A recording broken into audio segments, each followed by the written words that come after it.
Last lecture में आपको photoelectric effect के रिगार्डिंग कुछ पॉइंट डिस्कस किए थे, उसमें प्लॉट डिस्कस कर रहे थे। आपको kinetic energy versus frequency of incident radiation discuss हो गया था। Maximum kinetic energy of ejected electrons and intensity of incident radiation. ये आपको एक्सपेरिमेंटल ऑब्जर्वेशन में भी डिस्कस किया हुआ है। आपको काइनेटिक एनर्जी की एक्सप्रेशन से भी कंफर्म है। Kinetic energy of ejected electrons intensity से इंडिपेंडेंट है, एक कांस्टेंट काइनेटिक एनर्जी मिलेगा। और ये काइनेटिक एनर्जी किस वैल्यू पे कांस्टेंट होगा वो डिपेंड करेगा किसी पर्टिकुलर फ्रीक्वेंसी पे, किसी पर्टिकुलर मटेरियल के वर्क फंक्शन पे। तो न्यू कांस्टेंट ले रहे हैं, न्यू और फाई की वैल्यू के कॉरस्पॉन्डिंग ये काइनेटिक एनर्जी की वैल्यू स्पेसिफाई होगा, और दैट वैल्यू अगर इंटेंसिटी को चेंज करेंगे तो कांस्टेंट रहेगा।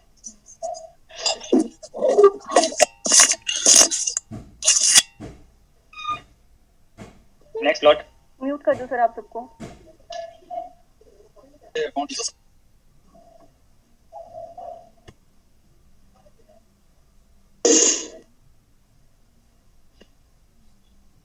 फोटो करंट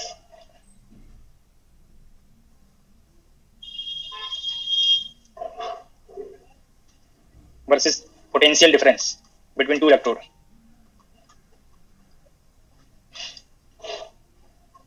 आपको लास्ट लेक्चर में फोटो करंट मेजर करने के लिए, इलेक्ट्रॉन को डिटेक्ट करने के लिए मैंने डायग्राम डिस्कस किया था। दैट डायग्राम को अगर आप रेफरेंस लेंगे, जिस पर्टिकुलर मटेरियल का आपको फोटोइलेक्ट्रिक इफेक्ट स्टडी करना है, जिससे आपको कंफर्म करना है कि इलेक्ट्रॉन रिजेक्ट हुए या नहीं, दैट पर्टिकुलर मटेरियल पे, दैट पर्टिकुलर इलेक्ट्रोड पे आप फोटोन इंसिडेंट करेंगे। दैट पर्टिकुलर फोटोन इलेक्ट्रॉन से इंटरेक्ट करेंगे। अगर सफिशिएंट एनर्जी प्रोवाइड करते हैं इलेक्ट्रॉन को तो आउटर में इजेक्ट हो जाएंगे। तो ये पोटेंशियल डिफरेंस यहाँ पे वी नोटेशन हम ले रहे हैं, सिंगल पोटेंशियल वैल्यू नहीं है, this is the potential difference between two electrode. अब ये पोटेंशियल डिफरेंस यहाँ पे मैंने इलेक्ट्रॉन को डिटेक्ट करने के लिए पॉजिटिव कंसीडर किया। जैसे आप स्लाइटली पॉजिटिव पोटेंशियल डिफरेंस इस इलेक्ट्रोड को प्रोवाइड करेंगे, यहाँ पे आप रेडिएशन इंसिडेंट कर रहे हैं, यहाँ से जो इलेक्ट्रॉन इजेक्ट होंगे वो इस इलेक्ट्रोड की टुवर्ड्स अट्रैक्ट करेंगे, और अट्रैक्ट करेंगे तो जितने भी फोटो इलेक्ट्रॉन्स यहाँ पे इस पर्टिकुलर सरफेस पे इजेक्ट हुए हैं, वो ऑल इलेक्ट्रॉन्स इस पर्टिकुलर इलेक्ट्रोड पे किसी पर्टिकुलर टाइम में आपके ऑब्जर्व हो जाएंगे। और जब ऑब्जर्व होंगे और फिर से आप पोटेंशियल की वैल्यू को अगर आप इंक्रीज करेंगे तो जो नंबर ऑफ इलेक्ट्रॉन्स इजेक्ट हो रहे हैं यूनिट टाइम में, वो डिपेंड करेगा कि कितने फोटॉन्स आप इंसिडेंट कर रहे हैं। अगर आप इंटेंसिटी को फिक्स कर दें, इंटेंसिटी फिक्स होने का मीनिंग क्या है कि आप न्यू भी फिक्स सेपरेटली कर रहे हैं और फिर इंटेंसिटी भी फिक्स कर रहे हैं। तो इंटेंसिटी फिक्स होने का मीनिंग क्या है कि पर यूनिट टाइम में यूनिट एरिया पे जो फोटॉन्स इंसिडेंट कर रहे हैं वो कांस्टेंट होगा। अब अगर ये new value H new value work function से ग्रेटर है, तो यहाँ पे जो एनर्जी प्रोवाइड होगा फोटॉन से इलेक्ट्रॉन को, वो इजेक्ट होने के लिए सफिशिएंट है। और सफिशिएंट होगा तो इलेक्ट्रॉन इजेक्ट हो गया। अब इजेक्ट होने के बाद वो इस इलेक्ट्रोड पे आप उसको डिटेक्ट करेंगे।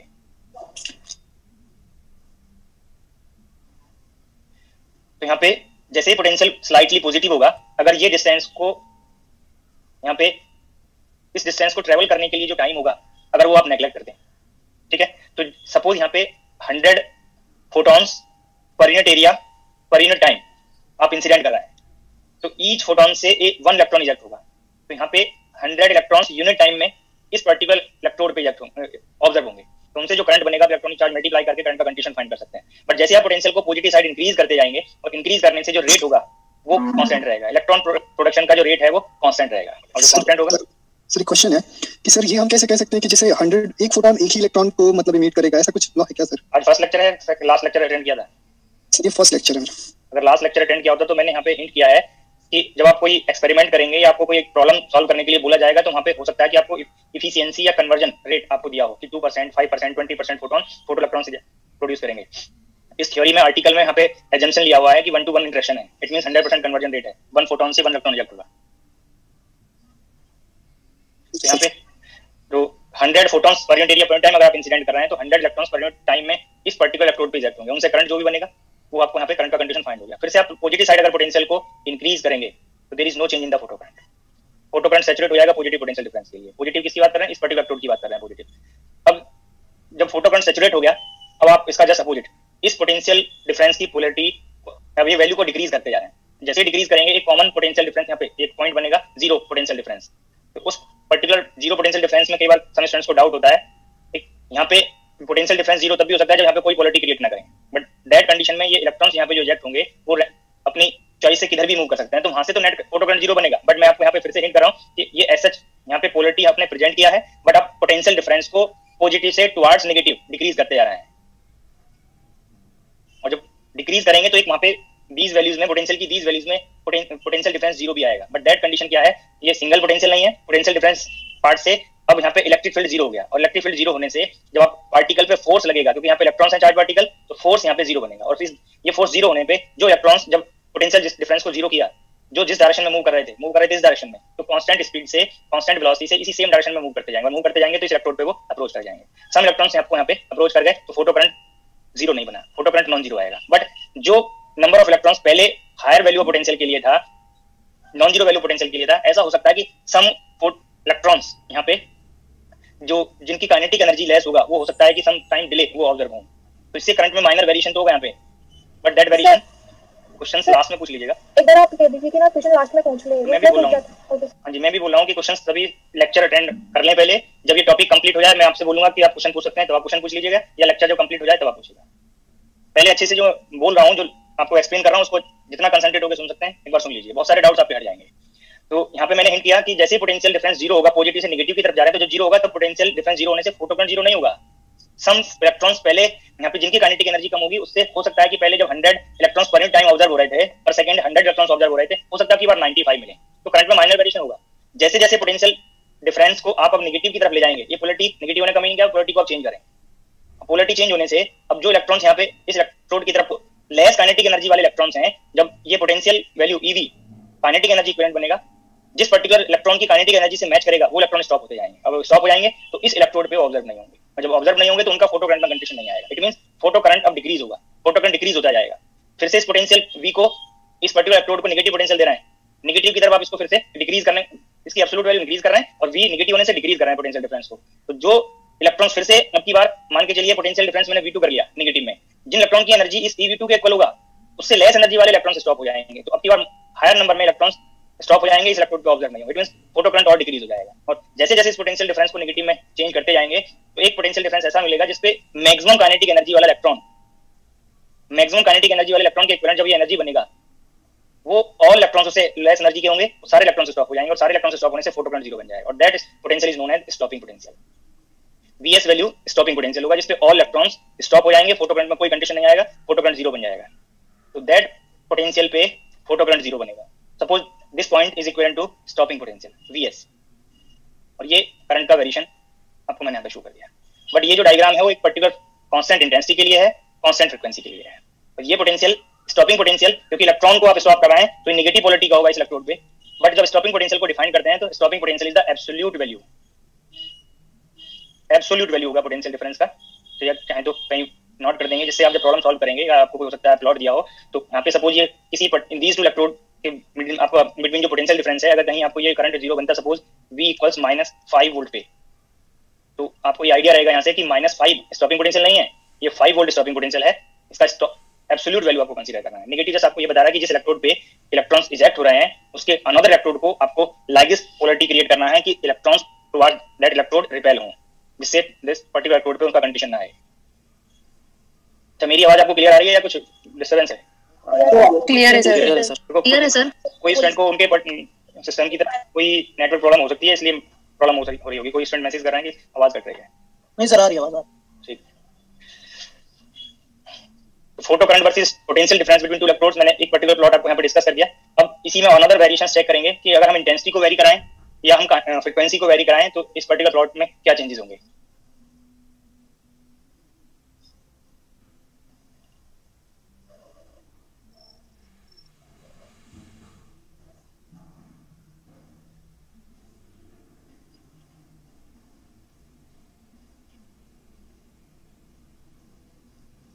सिमिलर प्लॉट है, बट अब की बार टू डिफरेंट इंटेंसिटीज पे, बोथ इंटेंसिटी कांस्टेंट है, इंटेंसिटी I1 भी कांस्टेंट है, I2 भी कांस्टेंट है, बट बोथ इंटेंसिटी डिफरेंट है। I2 is greater than I1, और frequency same single frequency new constant ले रहे हैं बोथ इंटेंसिटी के लिए। तो न्यू कांस्टेंट है, I1 I2 डिफरेंट होने का रीजन क्या है कि बोथ में नंबर ऑफ फोटॉन्स चेंज है, नंबर ऑफ फोटॉन्स डिफरेंट है। तो जो लास्ट प्लॉट मैंने किया है एक पर्टिकुलर इंटेंसिटी के लिए, तो सेम प्लॉट आप यहाँ पे ड्रॉ कर सकते हैं।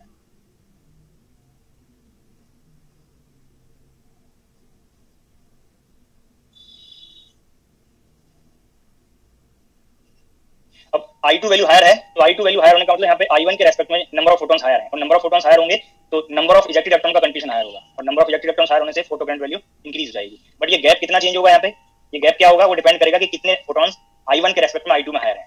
बट फ्रीक्वेंसी कांस्टेंट होने से जो मैक्सिमम काइनेटिक एनर्जी है सेम मटेरियल के लिए वो सेम रहेगा, और सेम होने से स्टॉपिंग पोटेंशियल की वैल्यू जो kinetic energy, maximum kinetic energy equivalent आपको हिंट किया था EVS, जो आप फाइंड करेंगे h new minus work function से।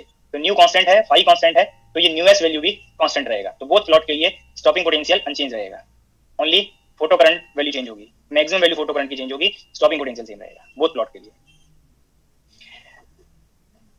अभी फिर से फोटो करंट वेरिएशन अगर आप चेक करें, सिंगल इंटेंसिटी कंसीडर करें और फोटोन की फ्रीक्वेंसी को आप चेंज कर रहे हैं, टू डिफरेंट फ्रीक्वेंसी पे स्टॉपिंग पोटेंशियल डिफरेंस के रेस्पेक्ट में प्लॉट करेंगे photo current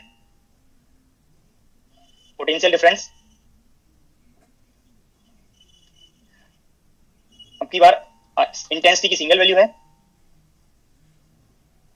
frequency separately constant है, बट टू डिफरेंट फ्रीक्वेंसी पे करंट वैल्यू को कंपेयर करेंगे। न्यू टू न्यू वन से ग्रेटर है, तो कोई एक प्लॉट आप यहां से कंसीडर कर सकते हैं। ये न्यू वन के लिए ये प्लॉट मैंने कंसीडर कर लिया, ये न्यू वन के लिए है, तो यहाँ पे स्टॉपिंग पोटेंशियल की वैल्यू VS1 मैंने नोट कर दिया। अब जैसे आप फ्रीक्वेंसी को चेंज करेंगे इस एक्सप्रेशन से maximum kinetic energy of ejected electron change होगा, उसको स्टॉप करने के लिए अब की बार आपको absolute value of potential difference, higher value apply करना पड़ेगा। इट मींस मोर नेगेटिव आपको यहाँ पे पोटेंशियल डिफरेंस क्रिएट करना पड़ेगा। सपोज ये अनदर फ्रीक्वेंसी न्यू टू के लिए स्टॉपिंग पोटेंशियल है, और जो मैक्सिमम फोटो करंट होगा क्योंकि इंटेंसिटी कांस्टेंट है, नंबर ऑफ फोटॉन्स कांस्टेंट है, तो maximum photo current value same रहेगा, ओनली स्टॉपिंग पोटेंशियल यहाँ पे चेंज होगा, VS2 वैल्यू VS1 से हायर होगा। तो दीज प्लॉट्स आपको रिगार्डिंग फोटोइलेक्ट्रिक इफेक्ट मैंने यहाँ पे डिस्कस कर दिए। ये इन पे बेस्ड प्रॉब्लम्स पूछे जा सकते हैं, ऐसे प्लॉट्स का आपको प्रॉब्लम पूछा जा सकता है। इसी में आपको फोटोइलेक्ट्रिक इफेक्ट में फोटो करंट का वेरिएशन सोर्स और इलेक्ट्रोड के मिडिल का डिस्टेंस चेंज करके भी पूछा जा सकता है। सर एक बार पीछे करना स्लाइड। हां sir, thank you sir. Variation of photo current,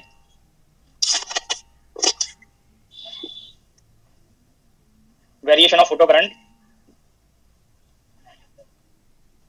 with respect to the distance between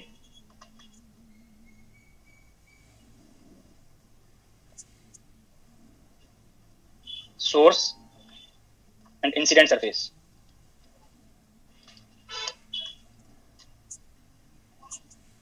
अब ये वेरिएशन चेक करने के लिए आपको ये एक्सपेरिमेंटल ऑब्जर्वेशन में डिस्कस किया हुआ है कि फोटो करंट इंटेंसिटी डिपेंडेंट होता है। अब जैसे ही सोर्स और इंसिडेंट सरफेस के बिटवीन डिस्टेंस आप चेंज करेंगे तो इंसिडेंट रेडिएशन की इंटेंसिटी सोर्स इंटेंसिटी के रेस्पेक्ट में वेरी करेगा। जो वेरिएशन इंसिडेंट इंटेंसिटी का आएगा वो सेम वेरिएशन फोटो करंट में आ जाएगा। तो इसको कंपेयर करने के लिए सपोज यहाँ पे हम कोई सोर्स ले रहे हैं, ये सोर्स, इसका इंटेंसिटी I0 है।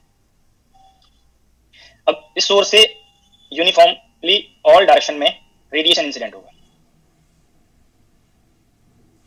सपोज इस सोर्स से स्मॉल r डिस्टेंस पे किसी पर्टिकुलर सरफेस पे आपको इंटेंसिटी फाइंड करना है, और यहाँ पे जो इंटेंसिटी है वो I है, क्योंकि फोटोइलेक्ट्रिक इफेक्ट में जो इंटेंसिटी की हमें रिक्वायरमेंट है वो इंटेंसिटी इंसिडेंट सरफेस पे आपको पता होनी चाहिए। अब ये डिस्टेंस वेरी करने से ये इंटेंसिटी की वैल्यू चेंज हो जाएगी। I0 इंटेंसिटी ऑफ सोर्स और इमिटेड रेडिएशन वर्ड आप यूज कर सकते हैं, and capital I is intensity of incident radiation।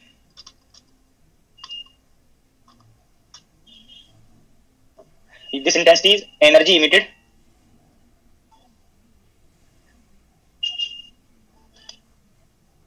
per unit area per unit time, and intensity of incident radiation energy incident per unit area per unit time। But ये जो both term area मैंने note किया, यहाँ पे ये source का area आएगा और ये इंसिडेंट सरफेस का एरिया आएगा। बट जब यहाँ से जितना भी सोर्स से रेडिएशन इमिट होगा वो इस r रेडियस वाले स्फीयर पे इंसिडेंट होगा।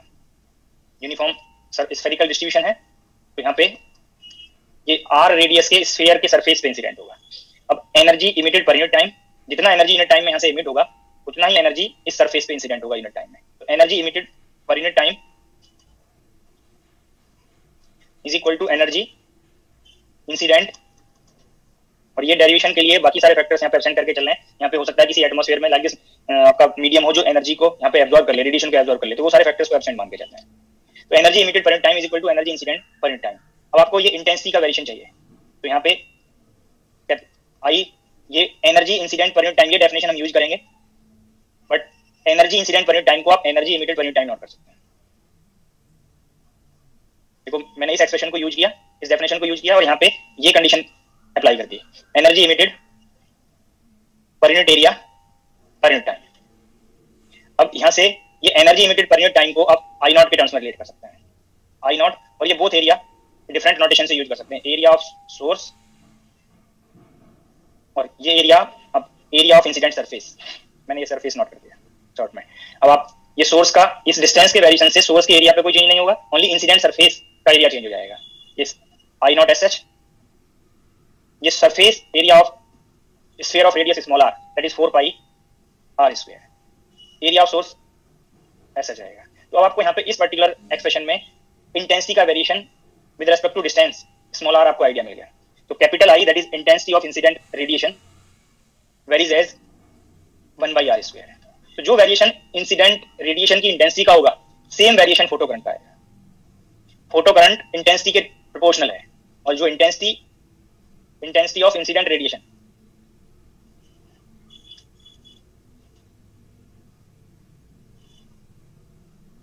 इंटेंसिटी ऑफ इंसिडेंट रेडिएशन और ये वेरिएशन आपको 1/r स्क्वायर पता चल गया। तो photo current varies as 1/r square.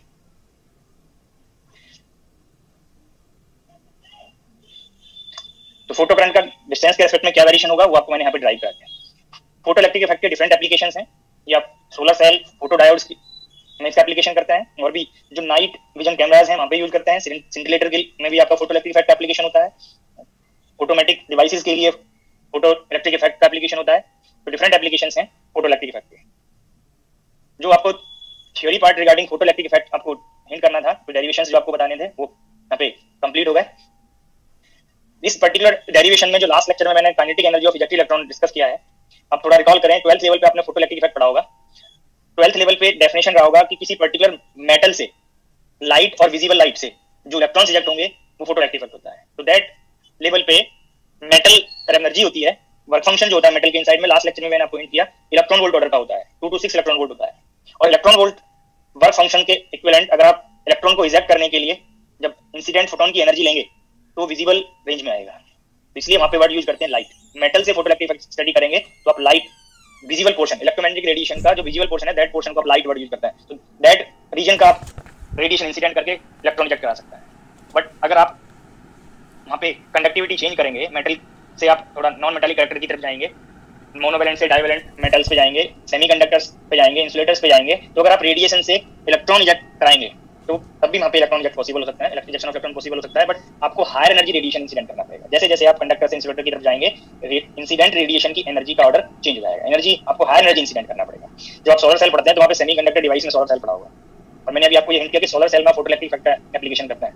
वहां पे सोलर लाइट से, सोलर रेडिएशन से आप इलेक्ट्रिसिटी जनरेट करते हैं, पोटेंशियल डिफरेंस वहां पे प्रोवाइड क्रिएट होता है, इसको आप डिफरेंट डिवाइसेस को के लिए आप यूज कर सकते हैं। तो सेमीकंडक्टर डिवाइस ना पढ़ते हैं तो आपको ये आइडिया होना चाहिए कि 12th लेवल पे तो आप मेटल वर्ड यूज करते हैं, बट ऐसी कोई कंडीशन नहीं है, सिर्फ मेटल ही फोटो इलेक्ट्रिक इफेक्ट शो करेंगे।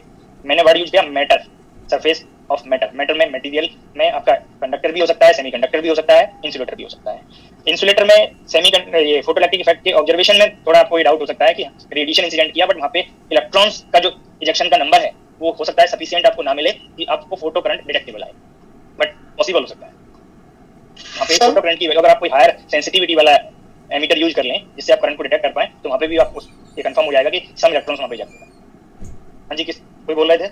जी सर, एक्चुअली हमें लास्ट स्लाइड में नीचे एक इक्वेशन है वो समझ नहीं आई। तो देखो आपके कुछ जो साथी हैं वो भी बोल चुके हैं, मैं भी कई बार कह चुका हूं कि जिसको जो डाउट है वो लेक्चर के बाद भी पूछ ले, जब मैं टॉपिक बता दूंगा, टॉपिक कंप्लीट हुआ तब भी पूछ सकता है। अब ऐसा तो नहीं होगा कि उस रिलेशन पे बेस में कोई न्यूमेरिकल क्वेश्चन करा रहा हूं कि आपसे वो नहीं हो रहा है, या उसका मैं एप्लीकेशन आगे कर रहा हूं तो आगे आपको नहीं समझ में आ पा रहा है। तो कोशिश करें थोड़ा पेशेंस रखें, आपके जिनके भी क्वेरीज हैं सबके आपको आंसर्स मिलेंगे, बट जब मैं एक्सप्लेन कर रहा हूं तब थोड़ा डिस्टर्ब नहीं करिए। हो सकता है कि कई बार मैं कुछ बताने जा रहा हूं, मैं भी मेरे माइंड से हट सकता है कि मैं क्या बताने जा रहा हूं, हो सकता है कोई इंपॉर्टेंट पॉइंट छूट जाए। I'll be careful from next time.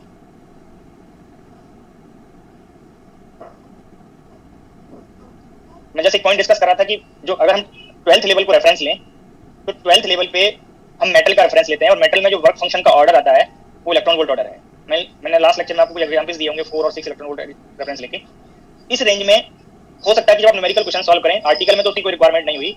अब आप ये बताइए इलेक्ट्रॉन इजेक्टेड इलेक्ट्रॉन्स के लिए आप रिलेटिविस्टिक एक्सप्रेशन यूज करेंगे या नॉन रिलेटिविस्टिक?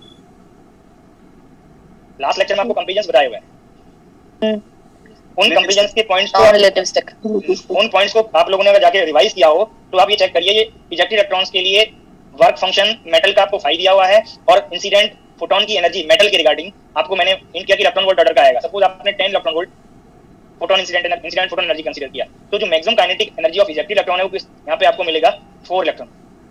अब energy of ejected electron 4 electron volt है और आपको rest mass energy of electron का आइडिया है, that is 0.511 mega electron volt. ये सभी को मेमोराइज होगा इलेक्ट्रॉन के लिए rest mass energy. Yes sir. अब these को आप कंपेयर करिए, ये मेगा इलेक्ट्रॉन वोल्ट को इलेक्ट्रॉन वोल्ट में कंपेयर कर लें या आप इस 4 इलेक्ट्रॉन वोल्ट को मेगा में, सेम यूनिट में आपको कंपेयर करना है तो आप कंपेयर करें 511 किलो इलेक्ट्रॉन वोल्ट भी आप लिख सकते हैं इसको और 511,000 इलेक्ट्रॉन वोल्ट। इस वैल्यू के रेस्पेक्ट में ये वैल्यू वेरी स्मॉल है। अब kinetic energy of ejected electrons अगर रेस्ट मास एनर्जी से स्मॉल है, वेरी स्मॉल है, तो इस कंडीशन में आपको क्या पॉइंट बताया है, क्या केस बताया है, नॉन रिलेटिविस्टिक। तो अगर आपको न्यूमेरिकल डेटा दिया हो प्रॉब्लम में, फोटोइलेक्ट्रिक इफेक्ट पे प्रॉब्लम हो, तो वहां पे आप लाइक दिस कंपैरिजन करके आप नॉन रिलेटिविस्टिक एक्सप्रेशन यूज कर सकते हैं। तो मैं आगे कोई और टॉपिक पढ़ाऊंगा जब हो सकता है कि कुछ स्टूडेंट्स का अलर्ट हो कि सर ने फोटोइलेक्ट्रिक इफेक्ट में तो नहीं बताया था कि हमें रिलेटिविस्टिक लेना है या नॉन रिलेटिविस्टिक लेना है। अब हर टॉपिक में सेपरेटली बताने की कोई रिक्वायरमेंट नहीं होनी चाहिए, कंडीशंस मैंने नोट करा दी, तो आपको उन कंडीशंस को जब भी आपके मन में, जब भी आपको डाउट लगे तब आप अप्लाई करके देख लीजिए, ऑटोमेटिक आपको आंसर मिल जाएगा कि रिलेटिविस्टिक लेना है या नॉन रिलेटिविस्टिक। एक तो ये पॉइंट डिस्कस करना था कि मोस्टली जब आप मेटल का रेफरेंस लेंगे फोटोइलेक्ट्रिक इफेक्ट के लिए तो आप नॉन रिलेटिविस्टिक केस यूज करेंगे इलेक्ट्रॉन फोटोइलेक्ट्रिक इफेक्ट में। एक और पॉइंट आपको यहाँ पे डिस्कस करना था कि फोटोइलेक्ट्रिक इफेक्ट में जो इंसिडेंट फोटोन है वो उसका एनर्जी का कोई एक पर्टिकुलर पोर्शन एब्जॉर्ब नहीं होता है, whole photon, whole energy of photon electron को ट्रांसफर हो जाता है। क्योंकि अगर some portion of energy of photon यहाँ पे इलेक्ट्रॉन को ट्रांसफर होगा तो तब फोटोइलेक्ट्रिक इफेक्ट नहीं होगा, कोई और फिनोमेना हो सकता है।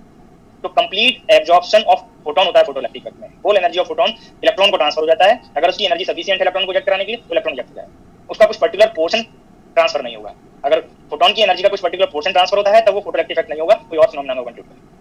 तो ये सब पॉइंट्स बेसिक पॉइंट्स हैं जो आपको आगे हो सकता है कहीं डाउट क्रिएट करते हैं या प्रॉब्लम में आपको कहीं रिकॉर्ड होते, वो मैंने आपको यहाँ पे कर दिया। अब जो फोटोइलेक्ट्रिक इफेक्ट के रिगार्डिंग मुझे पॉइंट्स डिस्कस करने थे वो सम पॉइंट्स आज डिस्कस हो गए, सम पॉइंट्स आपके लास्ट लेक्चर में डिस्कस हो गए। अब अगर किसी को कोई डाउट है, कुछ पूछना है तो आप 5 मिनट में फोटोइलेक्ट्रिक इफेक्ट के रिगार्डिंग क्वेश्चन पूछ सकते हैं,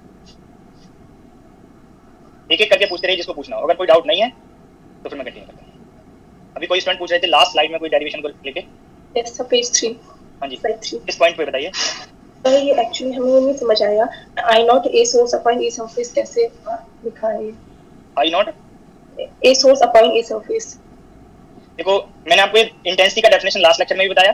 अब यहाँ पे इंटेंसिटी की 2 वैल्यूज, 2 नोटेशंस मैंने यूज किए हैं और रीजन क्या है, क्योंकि सोर्स की जो इंटेंसिटी होगी वो जहाँ पे रेडिएशन इंसिडेंट होगा जरूर नहीं कि उसे मैच करे, इसलिए 2 डिफरेंट इंटेंसिटी नोटेशंस लिए हैं। आई नॉट सोर्स की इंटेंसिटी है और आई इंसिडेंट रेडिएशन की इंटेंसिटी है। तो दोनों में जो आपको जो एनर्जी कंडीशन लेना है, जब इमिटेड रेडिएशन की इंटेंसिटी होगा तो एनर्जी इमिटेड फॉर्म बन जाएगा और जिस सोर्स से इमिट हो रहा है उसका एरिया बनेगा। तो बोथ की डेफिनेशंस मैंने आपको यहाँ पे नोट कर दी, बोथ नोटेशंस के रिगार्डिंग। अब हमें क्योंकि फोटो करंट में intensity of incident radiation contribute करता है, तो ये वेरिएशन अगर हमें आई नॉट के टर्म्स में पता चल जाए तो सेम वेरिएशन हम फोटो करंट के लिए यूज कर सकते हैं। तो हमने इस डेफिनेशन को यूज किया है, बट हमें एनर्जी इंसिडेंट का आइडिया नहीं है, हमें energy emitted per unit time का आइडिया है। और उस एनर्जी पर यूनिट दोनों वैल्यूज मैच करेंगी और मैच करने से मैंने energy emitted per unit time के प्लेस पे यहाँ से एनर्जी पर यूनिट टाइम फाइंड करने के लिए आई नॉट में अगर आप एरिया मल्टीप्लाई कर देंगे, एरिया ऑफ सोर्स, तो energy emitted per unit time ही तो बनेगा।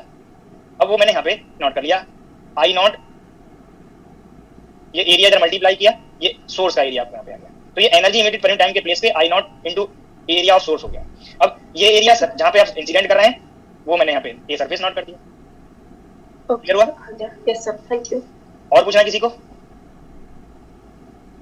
हाँ जी, आपने वो जो लास्ट स्लाइड में, हाँ जी, इसके पिछले लास्ट, हाँ जी, फर्स्ट, हाँ सर, इधर जो नेगेटिव, नहीं इसके पहले वाले स्लाइड में जो नेगेटिव पोटेंशियल, तो इधर जो आपने नेगेटिव पोटेंशियल लिया था, आपने बोला था कि जब हम कोई फोटोन इसमें इंसिडेंट करेंगे, इसका वर्क फंक्शन से अगर ज्यादा होगा तभी वो मतलब उस साइड जाएगा ना, मतलब पॉजिटिव। जब वर्क फंक्शन से लेस होगा अगर फोटोन की एनर्जी तो वो इजेक्ट ही नहीं होगा, तो वो तो मैटेरियल के इनसाइड में ही रहेगा। फोटो करंट में तो वही इलेक्ट्रॉन कंट्रीब्यूट करेंगे ना जो इजेक्ट हो गए। हाँ, वो अगर वो मतलब वो समझ नहीं है, मतलब तो लास्ट पॉइंट एक्सपेरिमेंटल ऑब्जर्वेशंस में ही बताए हुए हैं, अगर h new value work function से लेस होगा तो इलेक्ट्रॉन रिजेक्शन ही नहीं हुआ, तो फोटो करंट क्यों आप चेक करोगे, फोटो करंट मिलेगा ही नहीं आपको। जब इलेक्ट्रॉन इजेक्ट ही नहीं हुआ तो उनसे फोटो करंट कहाँ बनेगा? ओके और पूछिए। Excuse me sir. हाँ जी सर एक बार ये बताना कि जैसे हम पोटेंशियल डिफरेंस 0 कर देते हैं तब भी करंट 0 क्यों नहीं होता? ये तो मैं यहाँ पे बता चुका हूँ, ये नोट भी किया हुआ है। आप 5 वोल्ट से -5 वोल्ट तक वेरिएशन करना है सपोज, पोटेंशियल डिफरेंस V की वैल्यू को +5 ले रहे हैं, एक बार +4 ले रहे हैं, +1 ले रहे हैं, 0 भी आएगा, फिर -1 -2 ऐसे ही -5 तक जा रहा है। ठीक है, अगर आपने पोटेंशियल डिफरेंस क्रिएट ही नहीं किया तो इलेक्ट्रॉन यहाँ पे जो इजेक्ट हुए वो अपनी चॉइस से किधर भी जा सकते हैं, इधर भी जा सकते हैं, इधर भी जा सकते हैं, तो यहाँ से नेट करंट 0 आएगा। बट अब की बार सिचुएशन क्या है कि आपने पहले पॉजिटिव पोटेंशियल प्रोवाइड किया हुआ है, विद 5 वोल्ट से आप वैल्यूज को डिक्रीज करते आ रहे हैं, तो +5 पे, +4 पे, +1 पे यहाँ पे इलेक्ट्रॉन पे फोर्स लगेगा इस डायरेक्शन पे, और जब इस डायरेक्शन में फोर्स लगेगा तो इलेक्ट्रॉन श्योरली इस इलेक्ट्रोड पे आपको ऑब्जर्व हो जाएगा। अब इसी में जब वैल्यूज को डिक्रीज करते जाएंगे तो वैल्यू 0 भी आएगा। अब इस 0 पे इलेक्ट्रॉन पे कोई फोर्स नहीं है, तो जो इलेक्ट्रॉन्स पहले से इस डायरेक्शन में जा रहे हैं और पहले फोर्स था उस फोर्स से इधर मूव कर रहे थे, अब जैसे ही फोर्स 0 होगा वो अब अपनी डायरेक्शन को चेंज थोड़ी करेंगे, उनकी वेलोसिटी 0 थोड़ी हो जाएगी। जब 0 नहीं होगी तो सेम वेलोसिटी से, सेम स्पीड से, सेम डायरेक्शन में जाएंगे इलेक्ट्रॉन्स। जब सेम डायरेक्शन में जाएंगे तो इस इलेक्ट्रोड पे ऑब्जर्व होंगे या नहीं होंगे? Yes sir. जब ऑब्जर्व होंगे तो फोटो करंट 0 थोड़ी बनेगा। Okay yes sir, clear sir, thank you sir. और पूछना है किसी को?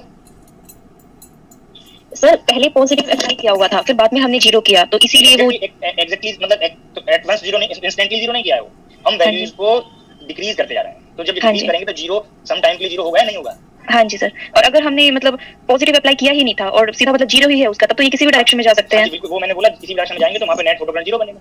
ठीक है सर। और पूछना है किसी को? तो वो लास्ट स्लाइड में जो आपने intensity equal to 1/r square लिखा है, हाँ जी, बताना करिए। कल लेक्चर अटेंड किया था? Yes sir. Photo current depends on intensity, ये बताया था। Yes sir. Photo current ejected electrons पर यूनिट टाइम, Q/T आप करंट पढ़ते होंगे या dQ/dt आप करंट पढ़ते होंगे। ओके समझा। ठीक है, और तो नहीं पूछना किसी को?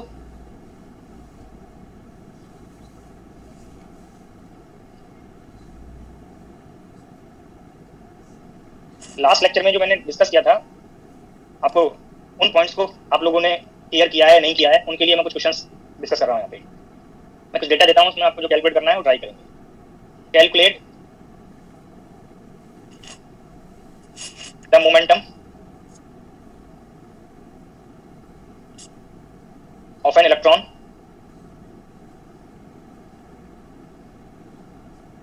हैविंग काइनेटिक एनर्जी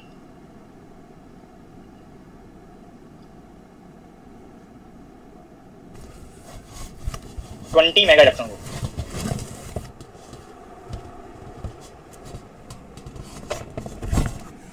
आप लोगों ने मेरे लेक्चर से पहले जो भी पॉइंट्स पढ़े हैं, ठीक है, इस प्रॉब्लम के कैलकुलेशन के रिगार्डिंग, या जो मैंने पढ़ाया है उससे अगर आपको कोई इंप्रूवमेंट होता है तो आप यहाँ पे कंफर्म हो जाएगा।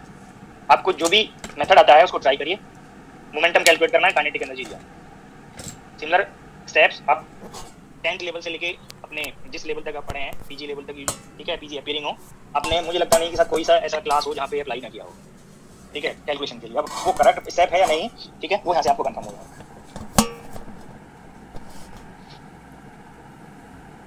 जब कैलकुलेट कर लें, देखो तो टाइम को थोड़ा रेफरेंस रखेंगे, टाइम वेस्ट नहीं होना चाहिए। मुझे लगता है सर 1 मिनट में आंसर आ जाना चाहिए।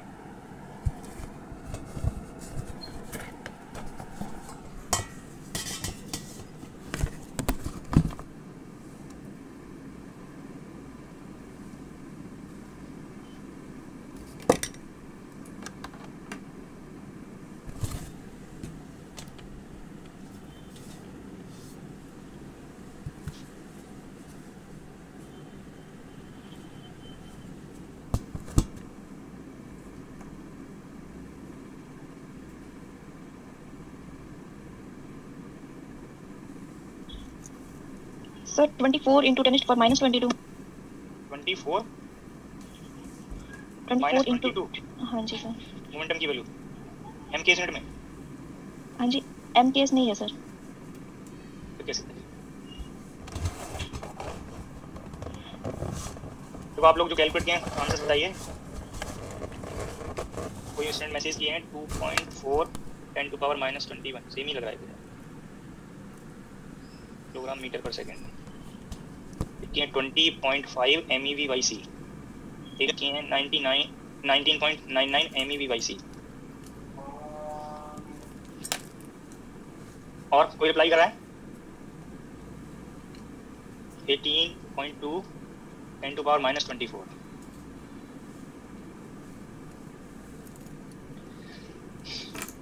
काफी टाइम हो गया, आप डिस्कस करते हैं।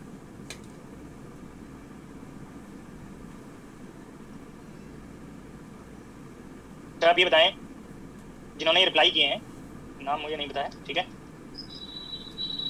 एक्सप्रेशन रिलेटिविस्टिक अप्लाई किए या नॉन रिलेटिविस्टिक? रिलेटिविस्टिक। देखिए अब अभी सेकंड लेक्चर है, अब ये जो डाउट आए आपके तरफ से, जो रिप्लाई आए, बोथ रिप्लाई आए, रिलेटिविस्टिक नॉन रिलेटिविस्टिक, पूरी केस मैंने बताया, तो मैंने तो पढ़ाया तो सबको कैसा है। नॉन रिलेटिविस्टिक डाउट जो आ रहे हैं वो आपकी ओल्ड नॉलेज से आ रहे हैं, जिन्होंने इंप्रूवमेंट करना चाहा इंप्रूवमेंट हो गया। और आज इसके लिए मैंने आपको फिर से रिकॉल कराने के लिए पॉइंट किया कि आप काइनेटिक एनर्जी दिया हुआ है और पार्टिकल के नेम से आपको रेस मास एनर्जी का आइडिया है, कंपैरिजन आप कर सकते हैं।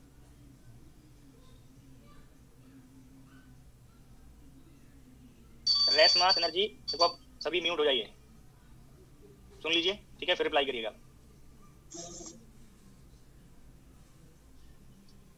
Race mass energy of electron, अभी आपको हिंट किया 0.511 mega electron volt. Kinetic energy 20 mega electron volt. यहाँ पे कैलकुलेट नहीं करना है, इलेक्ट्रॉन का जैसे ही आपको नेम कंफर्म हुआ ये आपको आइडिया रहेगा, और काइनेटिक एनर्जी प्रॉब्लम के स्टेटमेंट में गिवन है, तो ये कंपेरिजन करने में आपको कहीं डिफिकल्टी नहीं हुई। अब आप चेक करिए, kinetic energy rest mass energy से ग्रेटर है, इस कंपेरिजन में तो किसी को कोई डिफिकल्टी नहीं होनी चाहिए। तो आप अपने जो लास्ट लेक्चर में मैंने कंडीशन बताई है, या उससे पहले जो मेरा लेक्चर हुआ था, हो सकता है उसमें कुछ कैंडिडेट प्रेजेंट नहीं थे, तो आप चेक करिए, इस कंडीशन में मैंने रिलेटिविस्टिक केस बताया हुआ है, बताया? Yes sir. अब आपको मोमेंटम फाइंड करना है, तो आप लोग रिलेटिविटी पढ़े होंगे, और रिलेटिविस्टिक एनर्जी का एक्सप्रेशन आपको यूज करना है। रिलेटिविस्टिक एनर्जी के सम एक्सप्रेशंस आप लोग पढ़े होंगे, मैं कुछ नहीं कर दे रहा हूँ यहाँ पे फिर से, या आप फिर से स्टार्टिंग के पेजेस पे अगर आपको न्यू लगे या आपको लगता है कि मेमोराइज नहीं है तो ये नोट कर लेंगे। एक तो ये एक्सप्रेशन पढ़ा होगा, gamma times rest mass energy. एक आपने एक्सप्रेशन पढ़ा होगा, kinetic energy plus rest mass energy. एक एक्सप्रेशन मोमेंटम के टर्म्स में पढ़े होंगे, square root c² p² plus rest mass energy square. अब आप कंपेयर करिए, ये कोई एक्सप्रेशन न्यू नहीं है, आपने कहीं ना कहीं अप्लाई जरूर किए होंगे इलेक्ट्रिसिटी केस के लिए। अब आपको मोमेंटम कैलकुलेट करना है, मोमेंटम और काइनेटिक एनर्जी, ये एक्सप्रेशंस आपके पास। काइनेटिक एनर्जी दिया है, तो दीज टू एक्सप्रेशंस आप टोटल एनर्जी के लिए यूज करेंगे। Total energy capital E, kinetic energy plus rest mass energy, और यही पार्ट आपको मोमेंटम फाइंड करने के लिए यूज करना है, c² p² plus rest mass energy square.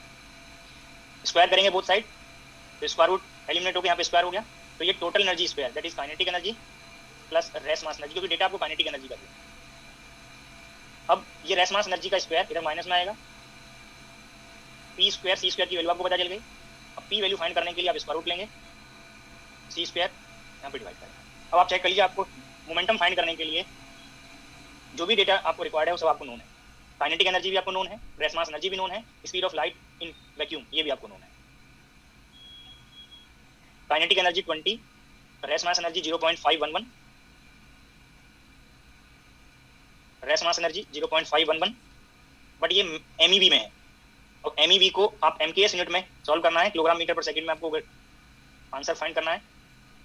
तो आप इसको पहले इलेक्ट्रॉन वोल्ट में कन्वर्ट करिए और इलेक्ट्रॉन वोल्ट को जूल में कन्वर्ट करिए।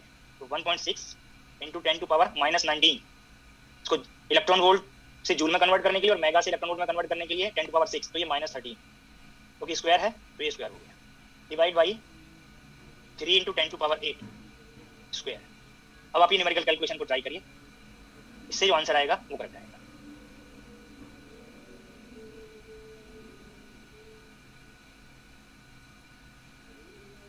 कैलकुलेशन के लिए आप मोबाइल कैलकुलेटर यूज कर लीजिए, जहाँ जैसे आपको सॉल्व करना हो। सर जो वेलोसिटी ऑफ लाइट है और यहाँ पे हम काइनेटिक एनर्जी देख रहे हैं इलेक्ट्रॉन की, तो इनका डायरेक्ट कंपैरिजन नहीं कर सकते? आप ये तो कब से पढ़ते आ रहे हैं कि एडिशन, डिफरेंस, कंपैरिजन आप सेम यूनिट वाले पैरामीटर्स को क्वांटिटी को जो करेंगे, वेलोसिटी से एनर्जी को कैसे कंपेयर करोगे? तो वेलोसिटी का स्केयर से कर देते हैं, उसमें भी नहीं कर सकते ऐसे।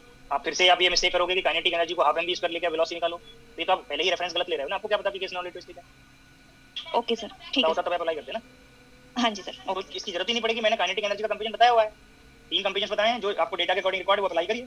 ओके सर, सर मैं वैसे बस पूछ रही थी। नहीं तो वो आप एक्सप्रेशन गलत यूज कर लेंगे, आपको रिलेटिविस्टिक केस में वेलोसिटी कैसे निकालते हैं वो थोड़ी पता है, और आपको पहले से कैसे पता है? अब तो कंपेरिजन इस बात के लिए कर रहे हैं कि रिलेटिविस्टिक का नॉन रिलेटिविस्टिक, अब एक्सप्रेशन गलत यूज कर लेंगे। क्या आ रहा है? तो तो 1.093 1.09 into 10 to power -20 kilogram metre पर सेकेंड। अब आप चेक करिए जिन्होंने रिप्लाई किया था वो आंसर मैच करा है क्या? No sir. क्यों? क्योंकि मोस्टली कैंडिडेट ने हो सकता है कि नॉन रिलेटिविस्टिक केस अप्लाई कर दिया, जबकि केस क्या है? रिलेटिविस्टिक। और ये जो मैंने प्रॉब्लम डिस्कस किया है वो प्रॉब्लम का क्वांटम मैकेनिक्स से कोई रिलेशन नहीं है। आप मैकेनिक्स पढ़ते, ईएमटी पढ़ते, जहाँ पे भी ये प्रॉब्लम का एप्लीकेशन हो रहा होता है, जहाँ पे भी कैलकुलेशन का एप्लीकेशन हो रहा होता है डेटा के करस्पॉन्डिंग, सब जगह ही आपको करेक्ट रिजल्ट फाइंड करने के लिए यही स्टेप्स फॉलो करना है। बट क्योंकि मोस्टली आप केस जब आप कैलकुलेशन करते हैं तो हो सकता है कि आप नॉन रिलेटिविस्टिक केस ज़्यादा यूज किए हो, इसलिए आपको हैबिट में है कि हमें नॉन रिलेटिविस्टिक केस के एक्सप्रेशन यूज करना है, जबकि वो करेक्ट नहीं है। सम टाइम आंसर्स मैच करेंगे, सम टाइम आपको एरर हो जाएगा। सभी को क्लियर रहेगा आगे? अब तो कोई डाउट नहीं। नेक्स्ट प्रॉब्लम नोट करिए।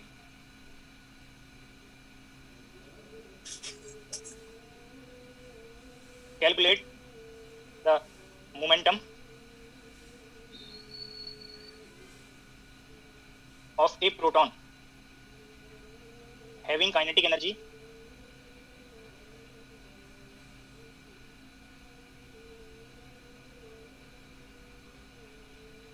One mega electron volt.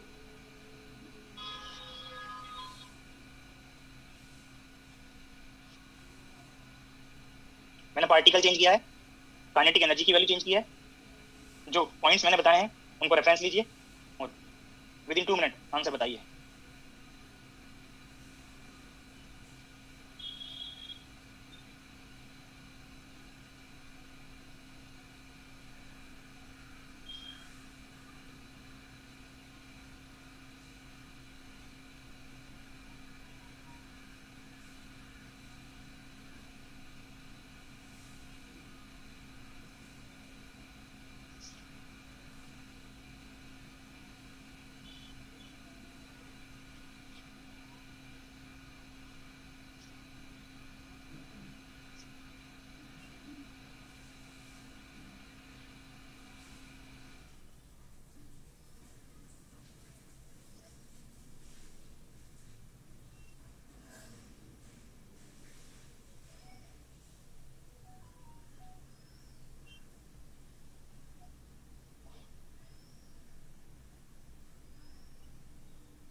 Try कर लिया सभी ने? Yes sir. क्या केस ट्राई किया आप लोगों ने, रिलेटिविस्टिक या non relativistic? Non relativistic non relativistic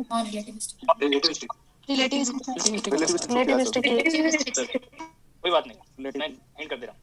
race mass energy of proton 938.27 mega electron volt. अब ये वैल्यू के रेस्पेक्ट में ही वन वैल्यू है, ठीक है। अब देखो जब आप रिलेटिव से केस यूज करेंगे तो मोर जनरल केस होता है, जनरलाइज केस है। अब अगर डेटा देखो, इस स्टेटमेंट को क्लियरली सुनेंगे। अभी भी अगर कुछ स्टूडेंट्स को कंपैरिजन में डाउट है कि हम रिलेटिविस्टिक लें या नॉन रिलेटिविस्टिक, मैं इस प्रॉब्लम को आपको हिंट कर दे रहा हूँ। इस एक्सप्रेशन को फिर से यूज करिए, इस एक्सप्रेशन को मोमेंटम के, मैं भी दोनों पार्ट में कंपैरिजन बता दे रहा हूँ। पी पहले बोथ पार्ट से, जिन्होंने रिलेटिविस्टिक से कैलकुलेट किया वो नॉन रिलेटिविस्टिक से करिए, और जिन्होंने नॉन रिलेटिविस्टिक से किया वो रिलेटिविस्टिक से कैलकुलेट करिए इस पर्टिकुलर प्रॉब्लम के लिए। फिर आगे मैं हिंट करूंगा। तो यहाँ पे लिखा kinetic energy plus rest mass energy whole square. तो काइनेटिक एनर्जी यहाँ पे है 1 और रेस मास एनर्जी है 938.27 square minus 938.27 square 1.6 into 10 to power minus 13 square divided by 3 into 10 to power 8 whole square. पहले एक बार इस कैलकुलेशन से आप पी की वैल्यू बताइए, फिर पी की वैल्यू आप इस एक्सप्रेशन से बताइए। Twice m kinetic energy square root to 1.67 10 to power minus 27 rest mass of proton, kinetic energy 1 mega electron volt 1.6 into 10 to power minus 30, ये जूल में कन्वर्ट हो गया। बोथ डेटा आपको किलोग्राम मीटर पर सेकंड में मिलेगा। Basic calculation है, doubt अभी नहीं होना चाहिए, ठीक है। अभी आगे काफी सिलेबस है, मैं आपको एक बार फिर से कर रहा हूँ कि ये कैलकुलेशन क्वांटम मैकेनिक्स का नहीं है, ये कैलकुलेशन आप जहाँ पे भी यूज करेंगे सिमिलर अप्रोच होना चाहिए।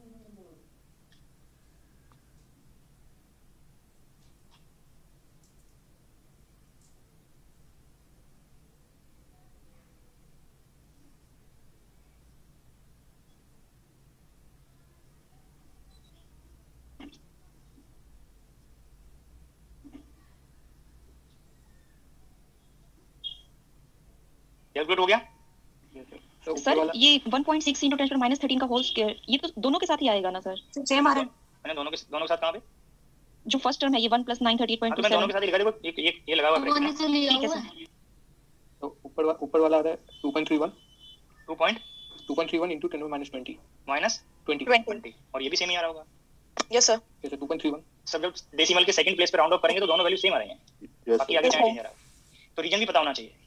रीजन यहाँ पे क्या है, लास्ट प्रॉब्लम में तो चेंज आएगा आंसर, बट यहाँ पे सेम क्यों आया? क्योंकि जो रिलेटिविस्टिक केस है वो जनरल केस है। जब डेटा नॉन रिलेटिविस्टिक होगा या रिलेटिविस्टिक होगा, आप रिलेटिविस्टिक एक्सप्रेशन यूज करेंगे तो कैलकुलेशन तो डिफिकल्ट बनेगी बट आंसर करेक्ट बनेंगे। बट जब डेटा नॉन रिलेटिविस्टिक होगा और मतलब जब डेटा रिलेटिविस्टिक होगा और कैलकुलेशन आप नॉन रिलेटिविस्टिक से करने लगे तब आंसर चेंज आ जाएंगे। मेरे स्टेटमेंट को क्लियरली अब थोड़ा अलर्ट होकर ध्यान से सुन लीजिए एक बार। जब डेटा नॉन रिलेटिविस्टिक है और आप एक्सप्रेशन यूज कर रहे हैं रिलेटिविस्टिक या नॉन रिलेटिविस्टिक, तब आपके कैलकुलेशन में एरर नहीं है। जब डेटा रिलेटिविस्टिक होगा और कैलकुलेशन कर रहे हैं आप नॉन रिलेटिविस्टिक एक्सप्रेशन यूज करके, तब एरर आ जाएगी। बट जब आप प्रॉब्लम एग्जाम में सॉल्व कर रहे हो तो वहाँ पे टाइम मैनेजमेंट भी इंपॉर्टेंट होता है, कैलकुलेशन एक्यूरेसी भी इंपॉर्टेंट होता है, आपको मोर मार्क्स लेने होते हैं। तो ये आपकी स्ट्रेटेजी होनी चाहिए। आप पहले ऑप्शंस पे जाएं, ऑप्शन में अगर आंसर्स में मोर डिफरेंस है तब वहाँ पे मोर एक्यूरेट रिजल्ट नहीं चाहिए। आप आंसर्स में 4 ऑप्शंस में डेटा 1 और 2 पावर में डिफरेंस है तो वहाँ पे आपको मोर एक्यूरेसी चाहिए। तो जब मोर एक्यूरेसी चाहिए तब आपको पहले से कंफर्म होना चाहिए कि कहीं केस रिलेटिविस्टिक तो नहीं है और आप by mistake non relativistic expression use ना कर रहे हो, क्योंकि रिलेटिविस्टिक एक्सप्रेशन थोड़ा डिफिकल्ट है, कैलकुलेशन थोड़ा डिफिकल्ट है, टाइम कंज्यूमिंग है। तो पहले आप अगर चेक कर लेंगे तो आपका कैलकुलेशन इजी हो जाएगा। यहाँ पे कैलकुलेशन इजी है, आपने जस्ट काइनेटिक एनर्जी की वैल्यू मास में ट्वाइस में मल्टीप्लाई कर उसका रूट ले लिया। यहाँ पे आपको काइनेटिक एनर्जी में रेस्ट मास एनर्जी ऐड करना है, स्क्वायर भी करना है, डिफरेंस लेके स्क्वायर रूट भी करना है। तो ये थोड़ा कैलकुलेशन डिफिकल्ट है, बट इससे आंसर्स की एक्यूरेसी ज्यादा है, नॉन रिलेटिविस्टिक से रिलेटिविस्टिक एक्सप्रेशन की एक्यूरेसी ज्यादा है। तो जो मैंने आपको डिस्कस किया सभी को क्लियर हुआ या नहीं? क्लियर है सभी को? डाउट तो नहीं किसी को? सर आपने अभी बोला कि अगर रिलेटिविस्टिक डेटा हो तो वो दोनों केस से ही सेम सॉल्यूशन आएंगे। वहाँ पे एक्यूरेसी, क्योंकि रिलेटिविस्टिक जनरल केस है, इससे मोर एक्यूरेट रिजल्ट आता है रिलेटिविस्टिक से। हाँ, तो इधर यहाँ पे तो डाउट नहीं है। जब आप रिलेटिविस्टिक एक्सप्रेशन यूज कर रहे हैं तब आपके आंसर पे डाउट नहीं है, बट टाइम ज्यादा लग गया। अगर रिलेटिविस्टिक का ही डेटा है, रिलेटिविस्टिक कैलकुलेट किया तो मजबूरी है, तब तो कंपल्सन है कि कैलकुलेट ही करना पड़ेगा रिलेटिविस्टिक से। हाँ ठीक है। हाँ, तो मतलब ये रिलेटिविस्टिक केस हुआ कहाँ पे? ये वाला क्वेश्चन नहीं, पूरा एक बार मैं आपको डाउट हो रहा है तो मैं नोट कर दे रहा हूँ, हो सकता है आप खुद से ध्यान नहीं दे रहे हो। जब डेटा भी रिलेटिविस्टिक है, ठीक है, डेटा रिलेटिविस्टिक है, तो आपको एक कंपल्सन है कि केस आपका रिलेटिविस्टिक है तो रिलेटिविस्टिक एक्सप्रेशन से ही एक्यूरेट आएगा। तब आप नॉन रिलेटिविस्टिक से कैलकुलेट करेंगे तो रॉन्ग हो जाएगा ना। नहीं सर, आपने ये कहा था कि जब डाटा नॉन रिलेटिविस्टिक है, एक्सप्रेशन हम रिलेटिविस्टिक या नॉन रिलेटिविस्टिक दोनों यूज कर सकते हैं। नहीं उसमें कोई भी एरर नहीं होगा, यही था ना सर स्टेटमेंट? पूरी बात सुन लीजिए। इस प्रॉब्लम में जो ये देखिए यहाँ पे, जब ये केस, सॉरी हो सकता है मैं वो गलत बोल गया हूँ, ये देखिए ये केस जो यहाँ पे बन रहा है एनर्जी रेस्ट मास एनर्जी, इस वाले पार्ट पे जाइए, लास्ट पार्ट पे एक बार फिर से सुन लीजिए, हो सकता है बाय मिस्टेक मुझसे गलत हुआ हो। ये देखिए यहाँ पे ये केस क्या था, रिलेटिविस्टिक था। यस सर, इस एग्जांपल को रेफरेंस लिए केस रिलेटिविस्टिक है। अब आपने अगर नॉन रिलेटिविस्टिक एक्सप्रेशन यूज कर लिया तो आपका रिजल्ट रॉन्ग आया नहीं आया? रॉन्ग आएगा सर। क्यों? क्योंकि यहाँ पे जब केस रिलेटिविस्टिक है तो कंपल्सन है कि एक्सप्रेशन रिलेटिविस्टिक यूज करेंगे तभी रिजल्ट करेक्ट आएगा। बिल्कुल। अगर डेटा रिलेटिविस्टिक है और नॉन रिलेटिविस्टिक यूज कर लिया तो आंसर रॉन्ग आ रहे थे। अब अगर नॉन रिलेटिविस्टिक केस है तो आपकी चॉइस है, चाहे जो आप यूज कर लें। हाँ, अभी ठीक है, अभी ठीक है। सर आप एक बार स्टेटमेंट लिखवा दीजिए प्लीज, बोल दो। If data is relativistic, then use relativistic expression. If data is non-relativistic, कैसे रिलेटिविस्टिक है, नॉन रिलेटिविस्टिक है, वो आप कंपेयर कर लेंगे, कंडीशंस बताइए। देन यूज रिलेटिविस्टिक और नॉन रिलेटिविस्टिक, बोथ एक्सप्रेशंस आप यूज कर सकते हैं। क्लियर हो गया? Yes sir. सर हाँ जी सर, कहना चाह रहा हूँ सर, जैसे हमने दोनों से सॉल्व किया, जैसे नॉन रिलेटिविस्टिक से 2.31 into 10 power -20 आ रहा है, लेकिन रिलेटिविस्टिक से सॉल्व करने पे 1.634 into 10 power मैंने दोनों से बताया, थोड़ा सा डिफरेंस आ रहा है। मैंने दोनों से बताया ना। तो डेसिमल के नहीं, इस क्वेश्चन में सर यहाँ दोनों से एग्जैक्टली नहीं आ रहा है, थोड़ा सा अंतर है। तो मेरी बात सुन लीजिए, डेसिमल के जो पॉइंट तक मैंने लिखा है, 2 पॉइंट तक लिखा है, 2 प्लेस तक लिखा है, यहाँ पे आंसर में कोई चेंज नहीं आ रहा होगा सर। हाँ। ये हो सकता है नहीं सर, 1 पॉइंट जो रिलेटिविस्टिक है 1.634 आ रहा है सॉल्व करने। अभी आप ही लोग बताए हैं सर यही आ रहा है जो आपको दिखा रहा है, सेम ही आ रहा है। वो कहीं कैलकुलेशन एरर की होंगी। 2.309 आ रहा है सर, वो राउंड ऑफ तो राउंड ऑफ होके 2.31 यस सर बन जाएगा। केसी नॉन रिलेटिविस्टिक है तो सेम आना ही चाहिए। तो इसीलिए तो मैंने आपको यहाँ पे यही किया है कि जब नॉन रिलेटिविस्टिक होगा, बाई चांस आपने रिलेटिविस्टिक एक्सप्रेशन यूज कर लिया तो आपका टाइम ज्यादा गया, बट आंसर तब आपको डाउटफुल नहीं रहेगा, आंसर आपका मैच कर जाएगा ऑप्शन। बट क्योंकि जब टाइम मैनेजमेंट करेंगे तो ये पहले से आपको पता होना चाहिए। अगर ये पहले से पता हो तो यहाँ कैलकुलेशन इजी है ना, यहाँ तो कैलकुलेटर की भी जरूरत नहीं पड़ती, आप ऑप्शन में जो आंसर दिया होगा पावर से मैच करा के फाइंड कर लेंगे, ठीक है। बट करेक्ट क्या है वो आपको पता होना चाहिए।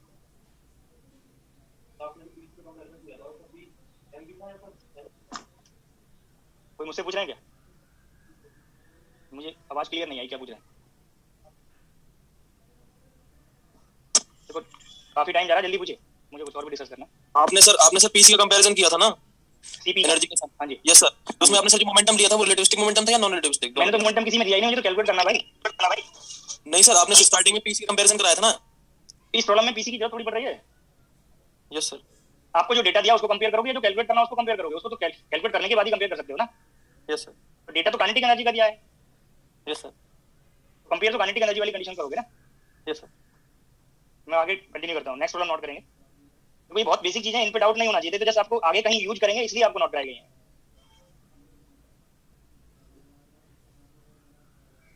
नेक्स्ट प्रॉब्लम नोट करेंगे।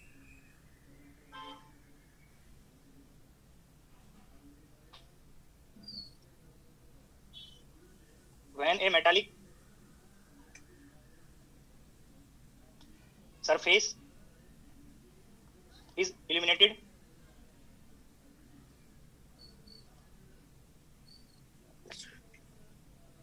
by a light of wavelength lambda, the stopping potential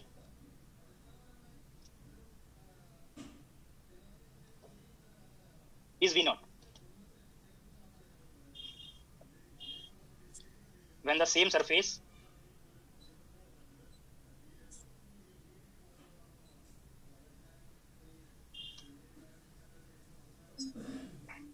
is illuminated by a light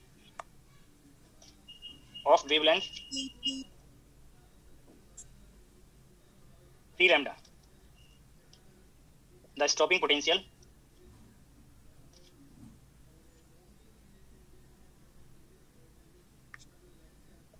is changed to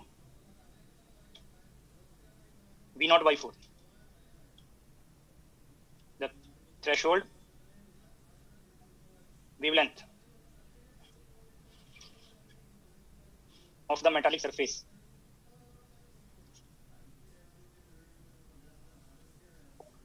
is, options note कर रहा हूं यहाँ पे।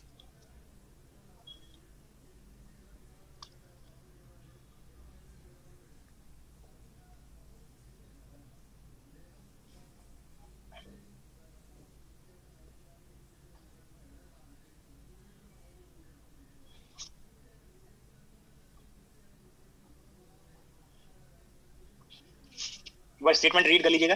कई बार ऐसा होता है कि ये हैबिट में हो गया है कुछ स्टूडेंट्स के कि स्टेटमेंट बिना पढ़े ही प्रॉब्लम को ट्राई करने लगते हैं, तो उनको करना क्या है, क्या क्या डेटा दिया है वो सब रिलेट नहीं कर पाता, या जब मैं एक्सप्लेन करूंगा तो उनको नहीं पता होता कि मैं क्या एक्सप्रेशन यूज कर रहा हूँ, उसका रीजन क्या है। इसलिए स्टेटमेंट जरूर पढ़ लिया करें।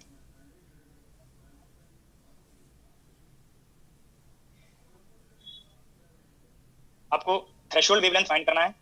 थ्रेशोल्ड वेवलेंथ आप वर्क फंक्शन को थ्रेशोल्ड इक्विवेलेंट बनाएंगे hc बाई लैम्डा थ्रेशोल्ड। तो आपको वर्क फंक्शन कैलकुलेट करना है, और वर्क फंक्शन कैलकुलेट करने के लिए आपको यहाँ पे डेटा दिया है। एक तो स्टॉपिंग पोटेंशियल से आपको मैक्सिमम काइनेटिक एनर्जी का आइडिया है। Maximum kinetic energy of ejected electron that is hc by lambda incident photon energy minus work function. अब आपको इस रिलेशन में जब स्टॉपिंग पोटेंशियल इक्विवेलेंट यूज करेंगे तो EVS is equal to hc by lambda minus work function. अब इस expression में आपको इनिशियल वेवलेंथ दिया है लैम्डा फर्स्ट डेटा के लिए, और स्टॉपिंग पोटेंशियल नोटेशन है EV नॉट। सेकंड डेटा के लिए आपको वेवलेंथ को आप इंक्रीज कर रहे हैं, तो इंसिडेंट फोटोन की एनर्जी डिक्रीज हो रहा है, तो अब की बार लोअर पोटेंशियल अप्लाई करके आप इलेक्ट्रॉन को स्टॉप कर सकते हैं, और पोटेंशियल V0/4 दिया हुआ है माइनस वर्क फंक्शन।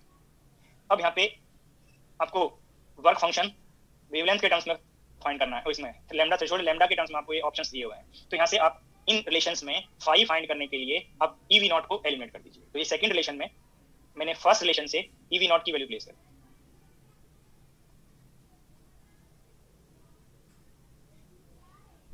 और सेम साइड लाएंगे वर्क फंक्शन वाले पार्ट को, तो phi minus phi by 4 HC by 3 lambda minus HC by 4 lambda. अब ये कैलकुलेशन मैं नेक्स्ट पेज पे, ये 5 minus 5 by 4 that is 3 5 by 4 और HC बाई लैम्डा, अभी एक मिनट रुक जाइए, HC बाई लैम्डा कॉमन लेंगे तो ये 1/3 माइनस 1/4 बनेगा, LCM 12 हो गया, 4 माइनस 3, तो अब यहाँ से 5 आपको कंफर्म हो गया। ये अब इसी को HC बाई लैम्डा थ्रेशोल्ड से आप कंपेयर कर लीजिए, लैम्डा थ्रेशोल्ड आपको फाइंड,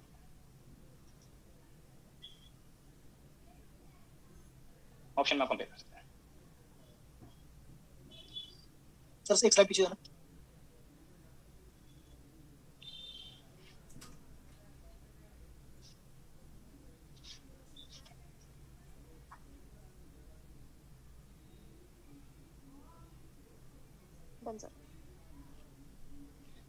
इसी स्टेप पर डाउट तो नहीं किसी को? No sir.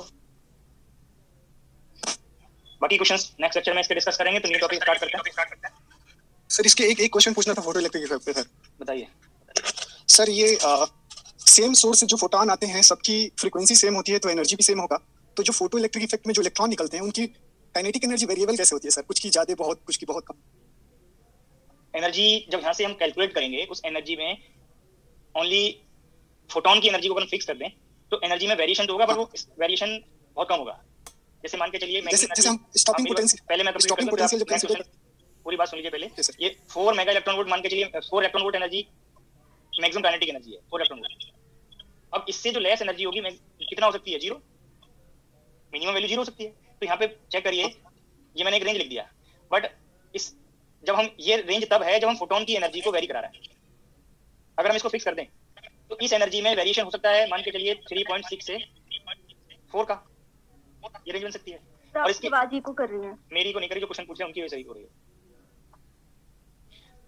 तो ये जो रेंज है, ये इसमें मैंने 0.4 का डिफरेंस लिखा है।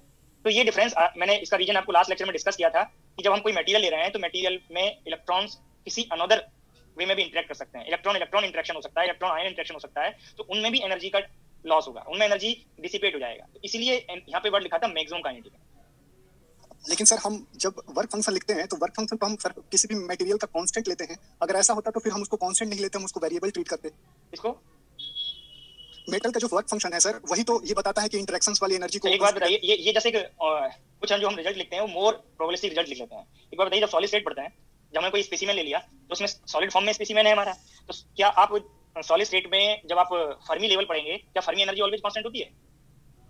क्या फर्मी लेवल नहीं होती सर? नहीं होती ना, उसमें बहुत सारे फैक्टर्स होते हैं, उसका टेंपरेचर का कांस्टेंट है या और भी कई सारे रीजन है जिनमें डिपेंडेंसी वेरी कर सकती है। लेकिन सर बस एक बस डाउट है सर, प्लीज मतलब दूसरे में कंसीडर नहीं कीजिएगा। नहीं, बोलिए। जो सर ग्राफ हम शुरू में इसका जब बनाते हैं सर, फोटो इलेक्ट्रिक करंट का जो शुरू में आपने ग्राफ बनाया था सर, उसमें जब स्टॉपिंग पोटेंशियल का ग्राफ हम मिलाते हैं फ्रीक्वेंसी को कांस्टेंट रखते, जो शुरू में आपने बनाया था, तो सर वो देखिएगा ग्राफ मैक्सिमम से धीरे धीरे मिनिमम की तरफ आता है। जब हम फर्मी लेवल की बात करते हैं तो सर देखिए वहां पे सडन जंप आता है नीचे, लेकिन यहाँ पे स्लोली ग्राफ नीचे की तरफ जाता है, यानी काइनेटिक एनर्जी अलग अलग इलेक्ट्रॉन की अलग अलग ले रहे हैं। और हम जब ये एक्सप्लेनेशन देंगे कि इंटीग्रल का वर्क फंक्शन क्यों कांस्टेंट लेते हैं, फिर फोटो करंट से इसका कोई लिंक नहीं है जो आप रिलेट कर रहे हैं।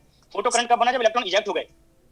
नहीं, काइनेटिक एनर्जी की मैं बात कर रहा हूँ। स्टॉपिंग पोटेंशियल पे जब ग्राफ कट कर रहा था सर, वो फोटो इलेक्ट्रिक वाला ग्राफ अगर है आपके पास तो सर वो दिखा सकते हैं। जो वो मैं ये सर आफ्टर लेक्चर कर लेना सर अभी। हाँ, यही वाला सर, बस just 1 second, I am really sorry. बस ये सर जो ग्राफ है देखिए, वो स्लाइटली स्टॉपिंग पोटेंशियल पे आके 0 हो रहा है, क्योंकि हम नेगेटिव में वो जो पोटेंशियल को लेके जा रहे हैं, तो वो हमारी एनर्जी के वेरिएशन को बता रहा है वो ग्राफ, वो जो स्लोप धीरे धीरे नीचे की तरफ 0 की तरफ आ रहा है। तो सर इसका मतलब ये बता रहा है कि कुछ के पास अलग है काइनेटिक एनर्जी, कुछ के पास। वो तो मैंने भी बोला ना, मैं आपको ये बता रहा हूँ कि मान के चलिए कुछ इलेक्ट्रॉन्स, मैंने यहाँ पे एक रेंज लिख दिया, ठीक है, ये 4 मैक्सिमम था और मैंने एक रेंज लिखा 3.6 इलेक्ट्रॉन वोल्ट। अब यहाँ पे इस 4 इलेक्ट्रॉन वोल्ट के सपोज आपके पास 10⁻³ इलेक्ट्रॉन्स हैं और इस रेंज के 10⁻² इलेक्ट्रॉन्स हैं, ठीक है। और भी डिफरेंट ग्रुप बनेंगे डिफरेंट डिफरेंट एनर्जी के, तो ये नंबर बहुत ज्यादा है। एनर्जी से करंट थोड़ी बन रहा है, करंट किससे बन रहा है सर? टकरा तो सेम नेचर के फोटॉन रहे हैं, तो सबकी काइनेटिक एनर्जी भी सेम होनी चाहिए ना? नहीं होगी, वही मैं बता रहा हूँ कि यहाँ पे एक रेंज मिलता है आपको ना, सबकी सेम नहीं होगी, सबकी से कम बनेगी, बाकी और पार्ट को आप एब्सेंट कर दोगे। इसीलिए मैक्सिमम लिखा, आपको मिनिमम का नहीं पता कि कितना चेंज हो रहा है, एक मैंने एग्जांपल वाइज आपको बता दिया। Okay sir. आप ये मान के चलो कि इसमें एनर्जी की ये नंबर घट रहा है, तो आप ये देखिए नंबर भी तो बहुत ज्यादा है ना इलेक्ट्रॉन का, तो उसमें करंट में ऑटोमेटिकली बस मेरा ये क्वेश्चन है सर कि वो डिफरेंट, आखिर मैं सेम ही फोटॉन से टकरा रहा हूँ, सारे फोटॉन का नेचर सेम है और हम पोटेंशियल जो फाई है हमारा उसको भी सेम ले रहे हैं, तो सर काइनेटिक एनर्जी भी सबका सेम ही आना चाहिए? नहीं आएगा, वो सिर्फ अपर लिमिट बताता है, वो सिर्फ अपर लिमिट बताता है सर कुछ नहीं देखो वो अलग चीज है।